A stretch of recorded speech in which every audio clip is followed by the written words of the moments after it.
Ambassador Daniel Morgan took a deep breath as he looked around the massive council chamber. The room glittered with strange lights that reflected off the polished stone walls. Beings from 27 different worlds sat at the curved table.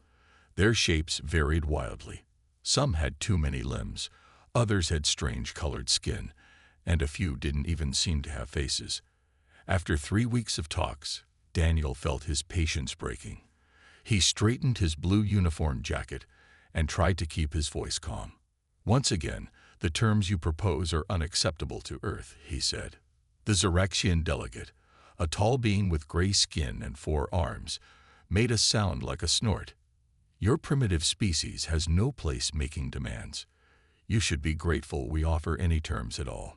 Daniel felt his heart rate increasing. Next to him, Major Olivia Harrington shifted in her seat. Her hand moved slightly closer to the communication device on her wrist. On his other side, Dr. Alan White closed his eyes briefly. The Xeraxian continued, "Your defensive measures are nothing but primitive barbarism. Your weapons are toys compared to ours." Something inside Daniel snapped. 3 weeks of insults. 3 weeks of impossible demands. 3 weeks of thinly hidden threats against Earth. He slammed his fist on the table. The sound echoed through the chamber, causing several alien delegates to jump back. Even the massive draconian representative looked startled. "Enough," Daniel said. His voice wasn't loud, but it carried through the silent room. He stood up, his chair sliding back with a scrape. Olivia and Alan rose beside him. The other 3 members of the human delegation followed their lead. "Humanity came here in good faith," Daniel said. "We hoped to find partners among the stars. Instead, we found bullies who mistake technological advantages for moral superiority." The High Chancellor of the Council, a being with translucent skin that showed shadowy organs beneath, raised a thin hand. "Ambassador Morgan, perhaps you should calm yourself. Emotional outbursts are not productive." Daniel smiled without warmth. "This is not an emotional outburst, Chancellor. This is a decision. Earth is withdrawing from these negotiations." A low murmur spread through the chamber. The delegates from the Andromedan systems exchanged concerned glances. The Moldorian representative, Ambassador Keetrol, leaned forward with narrowed yellow eyes.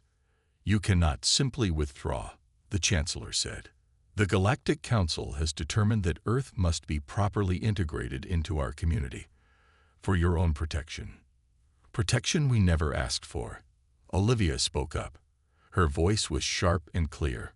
"Protection that comes with the surrender of our sovereignty. Your planet is alone in a dangerous galaxy," said Admiral Zorkath of the Draconian Fleet. His voice rumbled like distant thunder. "You need us." "Perhaps," said Daniel, "but not at the price you're asking." He gestured to his team, and they began collecting their devices from the table. The council members watched in stunned silence as the humans prepared to leave. Elder Talia of the Elysian race, ancient even by the standards of the galactic community, spoke for the first time. Her 6 eyes blinked slowly as she studied the humans. "Ambassador Morgan," she said, her voice like dry leaves rustling, "reconsider your actions. No single world has ever stood against the United Council." Daniel paused at the chamber doors and looked back. Then perhaps it's time someone did. As the human delegation walked out, Ambassador Keetrol leaned toward his aide, a smaller version of his serpentine species. "Let them leave," he whispered. "What can one isolated species possibly do against the combined might of the Galactic Council?" The aide nodded in agreement, but a few of the older delegates looked less certain. They had read the histories. They knew that sometimes the most dangerous opponents were those with nothing to lose. The grand doors sealed shut behind the humans with a heavy thud that echoed through the silent chamber. The U.S. Defiant slipped out of jump space with barely a ripple. The starship's dark hull gleamed against the backdrop of stars as it approached Earth's orbit. Inside the ship, Ambassador Daniel Morgan stood by the viewport in the observation deck, watching his home planet grow larger. "Beautiful sight, isn't it?" Captain Catherine Powell stepped up beside him. Her uniform was crisp, and her short brown hair neatly combed. "No matter how many times I make this trip, it never gets old." Daniel nodded, even more beautiful knowing what we almost gave away at that negotiating table. Catherine's expression hardened. "I read your preliminary report. The council didn't leave you much choice. They thought we would bend because we're new to space travel. At least, the version of space travel they know about." Daniel turned from the viewport. "Where's Major Harrington?" "In the communications room, monitoring council chatter. They're not happy about your exit." Daniel wasn't surprised. The Galactic Council rarely faced opposition, especially from what they called emerging species. He made his way through the corridors of the ship, nodding to crew members as he passed. The Defiant was officially a diplomatic vessel, but every human on board was also a trained soldier or specialist. He found Olivia in the communications room, her face lit by the glow of multiple screens. Dr. Alan White sat beside her, his glasses reflecting the data flowing across the displays. "What's the word?" Daniel asked. Olivia looked up. "They're mobilizing, sir. Not a full military response yet, but ships are moving to key positions near our solar system." "They're sending a message," Alan added. Daniel leaned against the console. "Let them. We knew this was coming. The question is, are we ready?" Olivia's voice was calm, but her eyes showed concern. "I guess we'll find out." Daniel straightened his shoulders. "How long until we reach Earth?" "About 4 hours," Olivia said. "The President has called an emergency meeting as soon as we land." When the Defiant finally docked at the orbital station above Earth, a military shuttle was waiting to take them directly to the White House. The trip through the atmosphere was quick, and soon they were walking into the secure underground meeting room where President Samantha Reed waited with her advisors. President Reed was a tall woman with streaks of gray in her dark hair. Her face showed the strain of leadership, but her handshake was firm as she greeted the returning delegation. "Ambassador Morgan," she said, "welcome home. I wish it were under better circumstances." "Thank you, Madam President." Daniel took a seat at the round table. General William Carter, chairman of the Joint Chiefs, sat opposite him. The general's face was like stone. "Tell me everything," President Reed said. "Leave nothing out." For the next hour, Daniel and his team described the negotiations in detail, the Council's demands, their dismissal of human concerns, and the final breaking point. They wanted control of our military, our resources, and even our education system, Daniel concluded, all in exchange for protection and limited access to their technology. The president's eyes narrowed. "And when you left?" "They were surprised," Olivia said, "but not worried. They believe we have no choice but to return and accept their terms." "They've made their decision," Daniel added. "Now they'll see ours." President Reed exchanged glances with General Carter, then nodded slowly. "I had hoped for a peaceful integration with the galactic community, but it seems they only respect strength." She took a deep breath. "I'm authorizing Protocol Thermopylae, effective immediately." The room fell silent. Protocol Thermopylae was Earth's contingency plan, developed in secret over the past decade for exactly this scenario. "How soon can we be ready?" the president asked. General Carter's voice was steady. "The first phase can begin within 24 hours. The Council thinks they know our capabilities. It's time to show them how wrong they are." Daniel looked around the table at the determined faces of Earth's leadership. The Galactic Council had made a critical miscalculation. They thought humans would surrender rather than stand alone. They were about to learn their mistake. Back at the Galactic Council headquarters on Centauri Prime, the Grand Chamber buzzed with conversation. The sudden departure of the human delegation had caused a stir, but most representatives seemed more annoyed than concerned. High Chancellor Vrex stood at the center of the room, his translucent skin glowing faintly under the artificial lights. "Order, please," he called, and the room gradually fell silent. "The humans have made their choice," the Chancellor continued. "They refuse our generous offer of protection and guidance. Now we must decide how to proceed." Admiral Zorkath of the Draconian fleet rose from his seat. His massive form towered over the other delegates. The solution is simple. We move our ships into their system as planned. When they see our power, they will reconsider. Murmurs of agreement filled the chamber. The Xeraxian delegate nodded his four-armed approval. Their technology is centuries behind ours. They have no defense against our weapons. From the corner of the room, the Andromedan delegate spoke up. His voice was soft, but carried clearly. Perhaps we should exercise caution. The humans showed unusual confidence in their departure. Admiral Zorkath laughed, a sound like grinding stones. What can they possibly do? Their ships would crumble before our weapons. Their energy technology is primitive. They still rely on fossil fuels for much of their power. According to our intelligence, added Ambassador Keetrol of the Maldorian Empire. His yellow eyes narrowed to slits. But I agree we should verify this information before proceeding. Chancellor Vrex waved a dismissive hand. Our intelligence is thorough. We have monitored Earth for decades. There are no surprises to be found there. At that moment, a junior officer entered the chamber and hurried to Admiral Zorkath's side. They spoke in hushed tones for a moment before the Admiral frowned. "What is it?" Chancellor Vrex demanded.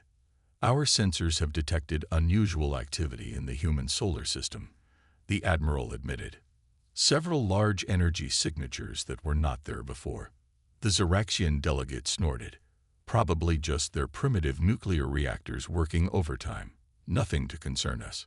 "Even so," said Ambassador Keetrol, "perhaps we should increase our surveillance before we send in our ships." The council members continued to debate, their voices growing louder as they argued about the best approach to the human problem. Only Elder Talia of the Elysian race remained silent. The ancient being sat motionless in her special chair, her 6 eyes blinking thoughtfully. Finally, she spoke, and the room fell instantly silent. The Elysians rarely offered their opinions, but when they did, even the most powerful council members listened. "I have seen this before," Elder Talia said, her voice like dry leaves rustling. "You mistake silence for weakness, technology for strength, and compliance for acceptance." Chancellor Vrex shifted uncomfortably. "What do you mean, Elder?" 7,000 years ago, when my people were young, we encountered the Dravid civilization. They seemed primitive, peaceful. We dismissed them as you now dismiss the humans. Elder Talia's eyes blinked slowly. The Dravid are no more. Their name exists only in our history records. An uncomfortable silence fell over the chamber. Admiral Zorkath broke it with a laugh. "The humans are not the Dravid. Our scans show their military capabilities clearly. Their most advanced weapons could barely scratch our scout ships." Elder Talia said nothing more, but her eyes continued to blink thoughtfully. Chancellor Vrex cleared his throat. "We will proceed as planned. Admiral, position your fleet at the edge of the human solar system. We will give them one more chance to accept our terms before we move in." The council members nodded in agreement. The matter was settled. Earth would be brought under council control, one way or another. As the meeting ended, none of them noticed the small maintenance drone in the corner of the room. Its cameras recorded everything, and its transmitter sent the information through channels the council didn't know existed, to receivers they didn't know were listening. 3 weeks passed. The council completed their plans for what they called a peacekeeping occupation of Earth. Admiral Zorkath's fleet took position at the edge of the human solar system. Scout ships reported no unusual activity from the humans, only what appeared to be normal space traffic between Earth and their colonies on Mars and Europa. On the flagship of the Galactic Council fleet, Admiral Zorkath sat in his command chair. His scaled skin reflected the light of the control panels around him. "All ships report ready, Admiral," his second-in-command said. "We await only your order to begin the operation." The Admiral nodded. "Send the final warning to Earth. Tell them they have 6 hours to accept our terms. After that, we move in." "Yes, Admiral," the officer said, turning to the communication station. But before he could send the message, the ship's lights flickered. Screens blinked off, then on again. A strange hum filled the command center. What was that? Zor, Kath demanded. The chief engineer looked confused. Unknown, Admiral. Some kind of power surge. Check all systems, Zor Kath ordered. Suddenly, every screen on the bridge went black. A moment later, they came back online, but something was different. The usual data was gone. Instead, a simple message appeared on every screen. Piroto Kigo LTKRMO PYLA activated. Before anyone could react, the communications officer shouted, Admiral, we've lost contact with the rest of the fleet. Zorkath rose from his chair. Impossible. Try all frequencies. I am, sir. Nothing is getting through. It's like something is blocking all our signals. The navigation system is failing too, another officer reported. And weapons control is not responding. Across the vast expanse of Council space, similar scenes played out. On 17 key worlds, critical infrastructure suddenly failed. Defense grids went offline. Communication networks collapsed. Transportation systems froze. Hidden in the asteroid belt of a nearby star system, a small stealth vessel floated silently. Inside, Lieutenant Gregory Martinez sat at a control console, his fingers dancing across the holographic keyboard. 5 other humans worked at similar stations around him. Phase 1 complete, reported a young woman with short blonde hair. Council communications are down across all targeted systems. Gregory allowed himself a small smile. Good work, Specialist Bottle. How long until they can rebuild their networks? At least 72 hours, sir. The virus is rewriting their core protocols. Even when they get back online, nothing will work quite the same way. Gregory nodded. Perfect. Send the confirmation to Earth Command. Tell them the door is open.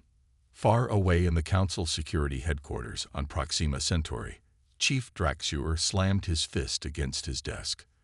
The tall, thin alien had 4 eyes, all of which were currently wide with alarm. How did this happen? He demanded of his staff. How could they penetrate our systems so completely? A junior officer approached nervously. Sir, we'd found something. The attack didn't just start today. According to these logs, someone has been in our systems for years. Years? That's impossible. Our security is the best in the galaxy. The officer swallowed hard. The access points appear to date back to our first contact with Earth, sir, before the peace talks even began. Draxur felt a cold sensation spread through his body. Are you saying the humans did this?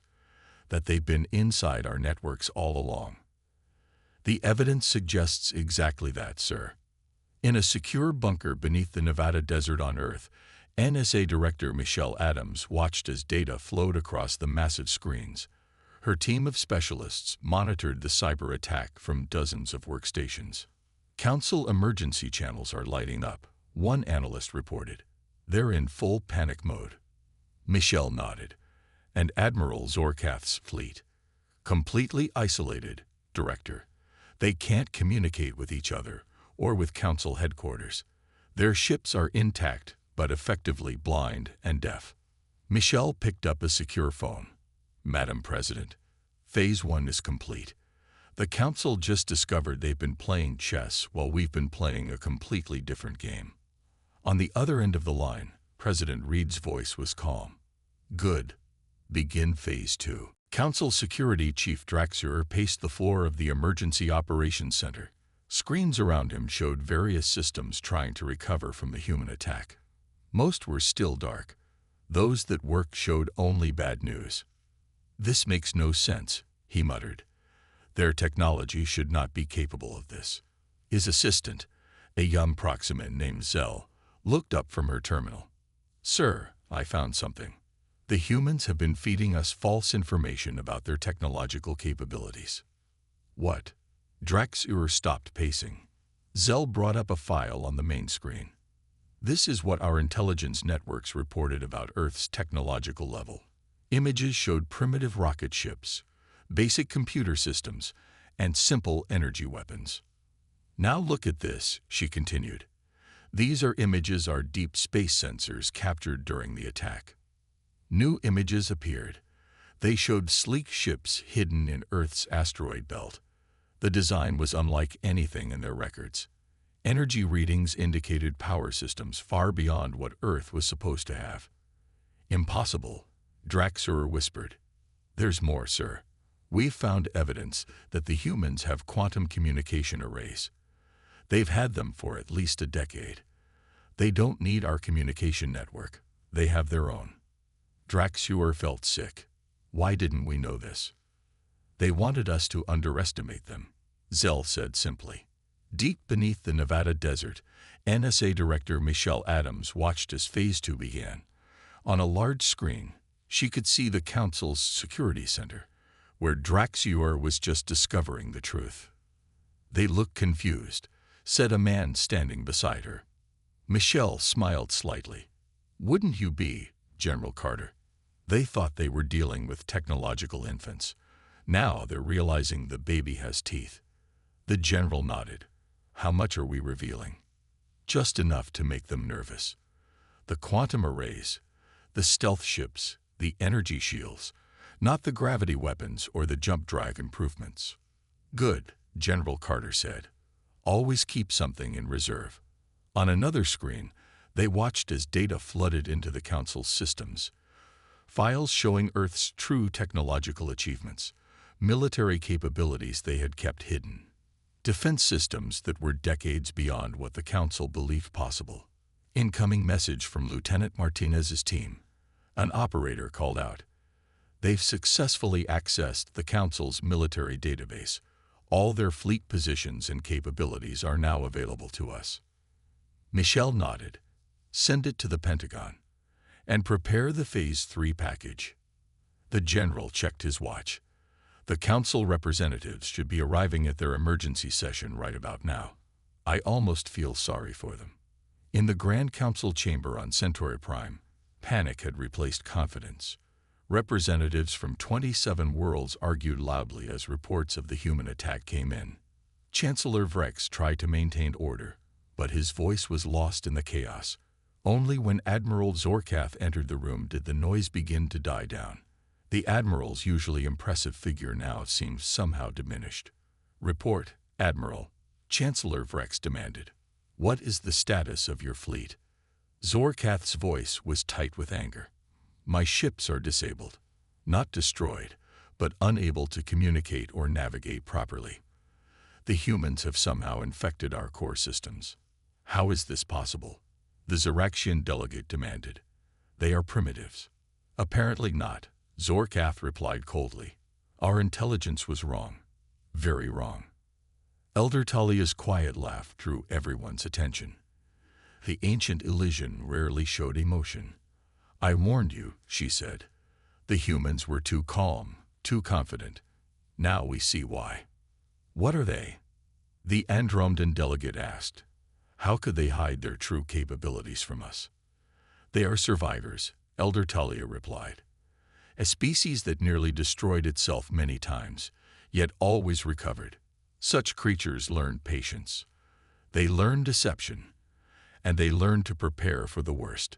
Chancellor Vrex sank into his chair. "What do they want?" As if in answer, every screen in the chamber suddenly lit up with the same message.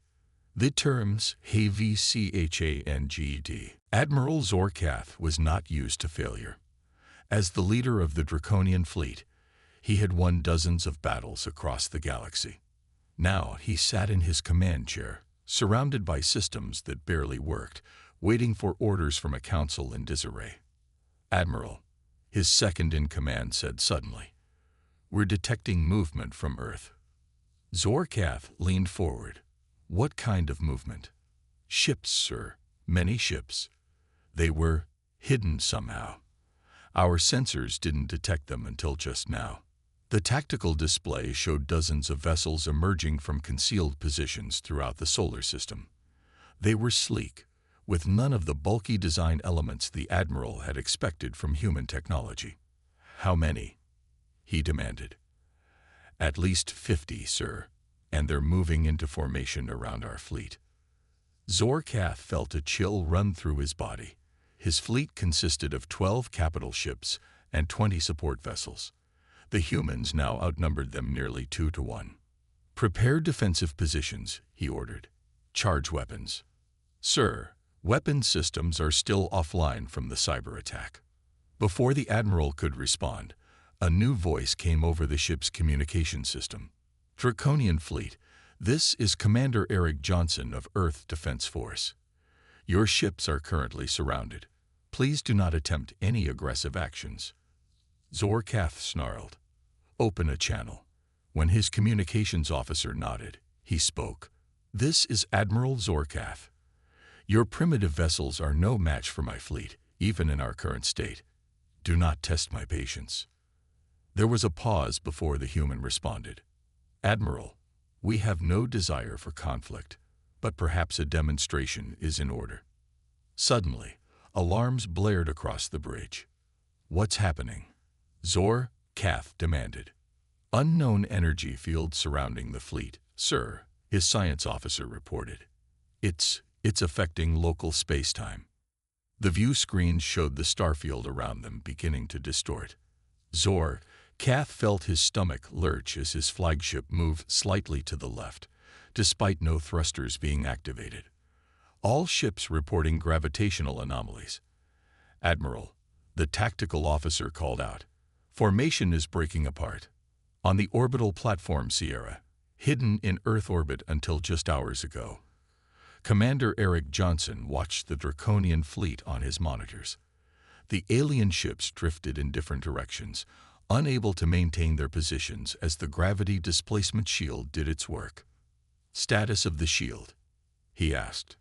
Operating within parameters, Commander, reported Lieutenant Sophia Reyes. We can maintain this for 72 hours if needed.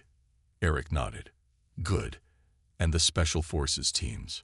Captain Rodriguez reports all teams in position. They await your signal. Eric took a deep breath. Give them the green light. Across 3 star systems, small teams of human special forces activated their stealth suits. These elite soldiers had been in position for days, waiting for the order. They moved like ghosts through the Council's most secure military installations. On the Draconian homeworld, Captain Lisa Rodriguez led her team through the Central Command Center. The alien guards never saw them. Advanced technology masked their heat signatures, their movements, and even the sound of their breathing. In position, Lisa whispered into her comm unit, beginning Phase 3. Her team placed small devices at key points throughout the facility.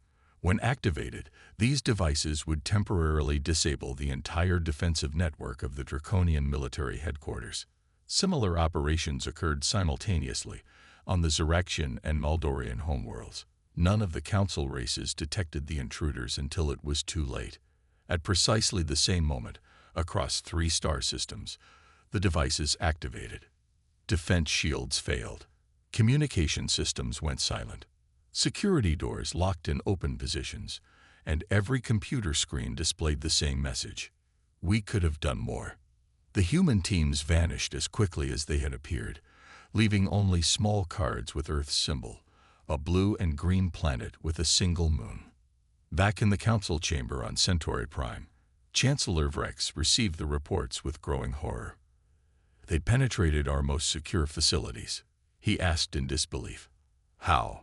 Unknown technology, the security officer replied. They were inside for hours before they activated their devices. The Council chamber fell silent as the implications sank in. The humans hadn't just defended themselves. They had demonstrated they could strike at the heart of the Galactic Council's power. Elder Talia's soft voice broke the silence. Now you begin to understand. The question is no longer what we will do about the humans. The question is what the humans will do about us. 2 months passed. The Council worlds watched Earth nervously, unsure what would happen next. The humans had disabled the Council fleet, infiltrated their most secure facilities, and hacked their communication networks. Yet they had not attacked or made demands. They simply waited. On Earth, President Samantha Reed met with her advisors in the Oval Office. Ambassador Daniel Morgan stood by the window, looking out at the Rose Garden. "It's time," President Reed said. "The Council has had enough time to think about their position." Daniel turned. "Are you sure they've learned their lesson?" "Our intelligence suggests they're still arguing about what to do," General Carter said. "Some want to strike back with everything they have.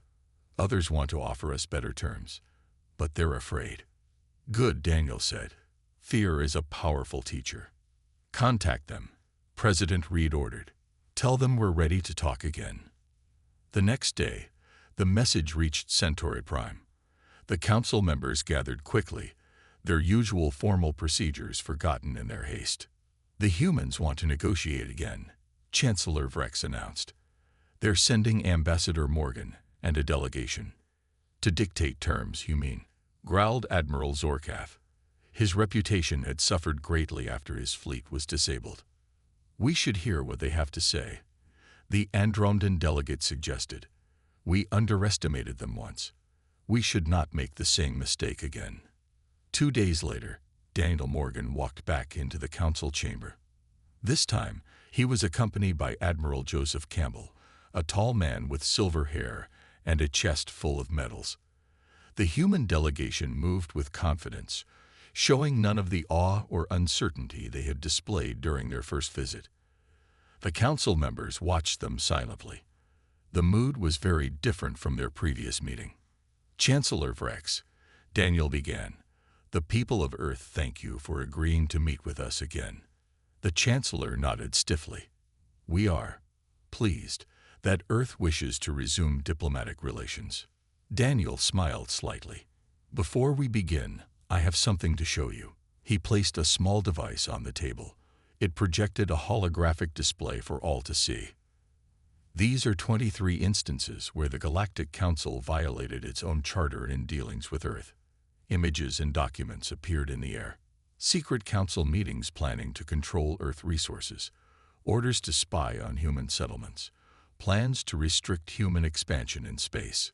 We have been gathering evidence since our first contact," Daniel continued. "You planned to make us a subject race from the beginning. You never intended to treat us as equals." The council chamber was silent. Many delegates looked down at the table, unable to meet Daniel's eyes. "How did you get these records?" Chancellor Vrex finally asked. "They were in secure archives." Admiral Campbell spoke for the first time. "You're still thinking too small, Chancellor. We've been monitoring your communications since before you officially discovered us." A murmur ran through the chamber. Elder Telia made a sound that resembled laughter. "I warned you," she told her colleagues.